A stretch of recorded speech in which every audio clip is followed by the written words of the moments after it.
Matin Sud Radio, 7h-9h, Patrick Roger. On peut se poser des questions et Sud Radio vous explique. Il est 7h48 autour de la météo, le réchauffement climatique. Alors il y en a qui disent « Oh non mais arrêtez de nous parler de ça ». Sauf que aujourd'hui on est quand même rattrapé par une certaine réalité avec des températures qui sont nettement au-dessus des normales saisonnières. Même si on l'a vu à quelques reprises, il y a déjà eu de telles températures, mais pas sur une période aussi longue. Conséquence, ce qui est annoncé, c'est que les températures pourraient grimper de 2 à 3 degrés avec beaucoup de conséquences d'ici quelques années. Les moyennes, hein, bien sûr. Nous sommes avec Raymond Girardi, qui est agriculteur, vice-président national du MODEF, le syndicat de défense des petits et moyens paysans. Bonjour.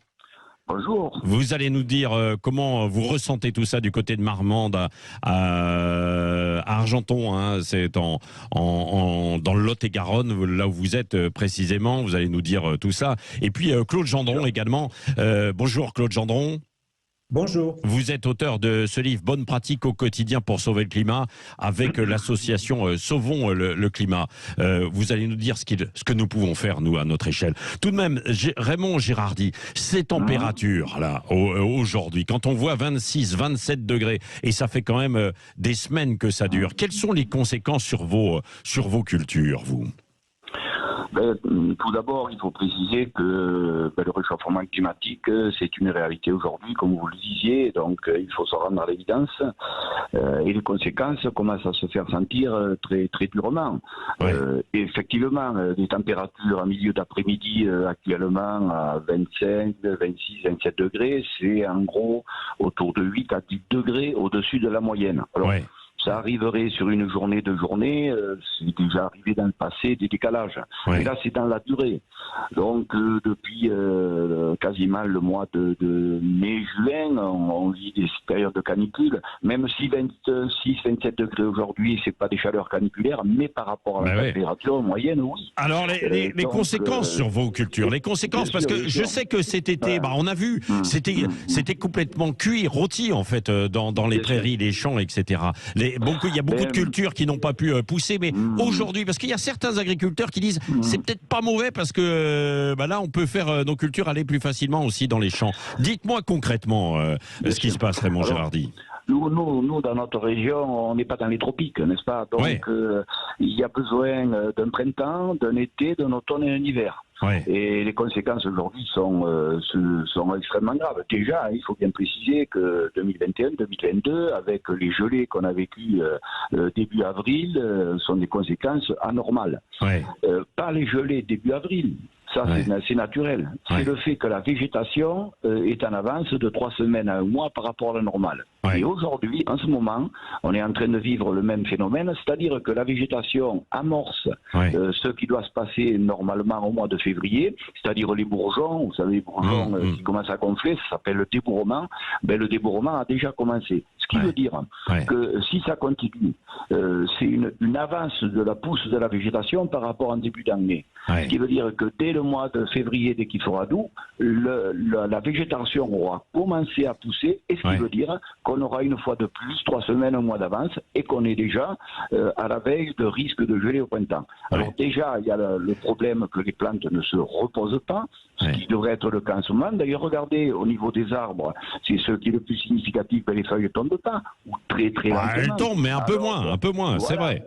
Très très lentement. Normalement, à cette époque, les feuilles sont pratiquement toutes tombées. Bon, là, donc oui, c'est ce que vous dites, Raymond Girardi, c'est inquiétant. Alors, qu'est-ce que l'on peut faire au quotidien? Alors, peut-être pas sur les cultures, Claude Gendron, vous n'êtes pas spécialiste des cultures en tant que tel, mais quand même sur l'ensemble du climat. Quand on est citoyen, quels sont les bons gestes que l'on peut faire à notre propre échelle aujourd'hui? Vous décrivez tout dans votre petit guide qui est excellent justement pour ça. Dites-nous tout.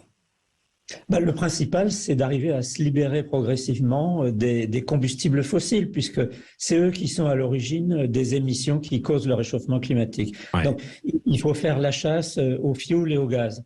Et la principale source d'émissions, c'est à la fois notre logement qu'on chauffe, dans lequel on produit de l'eau chaude, etc. Et puis, c'est nos transports, en particulier notre voiture. Donc, voilà, chauffage de la maison et voiture, c'est vraiment les deux thèmes sur lesquels il faut faire des choses. Ouais. Alors, ouais. Le chauffage à la maison, qu'est-ce qu'il faut privilégier alors ? Il faut arriver à se libérer du fioul et du gaz. Donc c'est vrai qu'en faisant des économies d'énergie... Du charbon, non mais du charbon, c'est vrai aussi. Le charbon qui est le plus polluant. Oui, mais on ne chauffe pas trop au charbon, même si évidemment indirectement ça intervient. Alors oui, Claude Gendron. Ouais. Donc il faut qu'on arrive à se libérer du fioul et du gaz, et pour ça, ok, c'est bien de faire de la sobriété, c'est-à-dire de chauffer un peu moins qu'on en aurait l'habitude, mais le mieux, c'est d'arriver à passer à des modes de chauffage qui n'utilisent pas ces combustibles. Alors donc, quoi ? La pompe à chaleur, par exemple ? La pompe à chaleur qui utilise de l'électricité, mais l'électricité en France, elle est déjà en grande partie décarbonée. Ouais. Et puis, c'est le bois, c'est le solaire thermique. Ouais. Voilà, ça, ce sont des énergies décarbonées qu'il faut absolument privilégier lorsqu'on a une rénovation à faire ou lorsqu'on construit effectivement du neuf, c'est encore mieux. Ouais. Et sur les voitures, alors bon, parce que tout le monde ne va pas pédaler, se déplacer à vélo quand même, quoi. Donc, qu'est-ce que vous conseillez ? Effectivement, il faut déjà réfléchir à diminuer l'utilisation de la voiture, utilisant au maximum les transports en commun et ce qu'on appelle les modes doux, le vélo, etc. Mais on sait bien qu'on ne pourra pas se passer de voiture. Non. Donc la bonne solution, c'est évidemment aujourd'hui la voiture électrique, puisque l'électricité qu'on met dedans pour recharger la batterie, elle est décarbonée en France. Donc en France, c'est particulièrement efficace de passer à la voiture électrique. Ouais. Après, on nous dit souvent, oui, mais la voiture, il faut la fabriquer. Donc, pour la fabriquer, pour fabriquer la batterie, il faut bien utiliser de l'énergie. Alors, encore une fois, il vaut mieux la fabriquer en France, y compris sa batterie. Ouais. Mais en plus, l'électricité qu'on utilise, elle est décarbonée. Oui. Et quand on fait un bilan global sur la durée de vie de la voiture, c'est effectivement très efficace. Et puisque vous dites aussi, on va conclure là-dessus, Claude Gendron, on pourrait passer en fait 1 heure et on vous réinvitera, bien sûr, mais c'est qu'il faut essayer d'acheter, de privilégier, d'acheter local, de fabriquer local, quoi, de plus en plus, pour éviter justement tous ces modes de transport, quoi. Absolument. À chaque fois qu'on achète un bien d'équipement, un smartphone qui vient de Chine, il faut le transporter. Ce transport, c'est des émissions de CO2. Et puis, en le fabriquant en France, si on utilise de l'électricité pour le fabriquer, ce qui est en général le cas, eh bien, on dégage moins de CO2 qu'en Chine. Donc, il faut absolument qu'on réindustrialise la France. Oui. Merci beaucoup, Claude Gendron, auteur de ce livre. Je vous le conseille, bonne pratique au quotidien pour sauver le climat avec l'association Sauvons le climat. Et puis Raymond Gérardi qui était avec nous également, agriculteur du côté de Marmande. Merci. Dans un instant, la météo justement, Rémi André, puis le journal de 8h avant Éric Nolot et la ministre en charge de l'organisation territoriale de la santé qui sera avec nous à 8h15.